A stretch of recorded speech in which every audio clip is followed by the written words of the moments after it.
Magkakape pa sila. So na lang, kape na nila. Dalawang kape.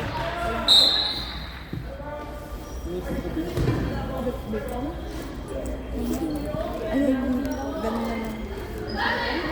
Teka lang.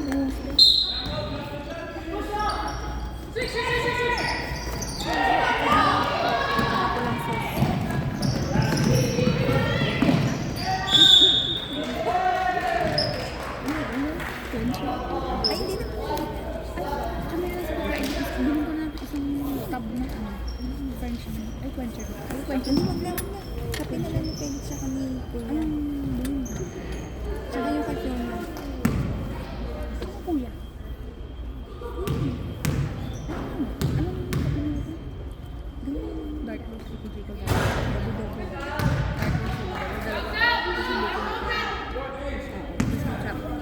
Walang ketchup. Ano yung wala? Ketchup ko sa quencher yun sa ano. Hindi na lang. Hindi pa. Meron pa lang. Dalawa na lang. Dalawang drinks sa salita. At saka ano. Chicken wrap. Oo, silang dalawa. Opo. Dalawang chicken wrap. Tapos farmer's shop. Tapos coffee. Si Kuya. Sa kanila na. Bakit?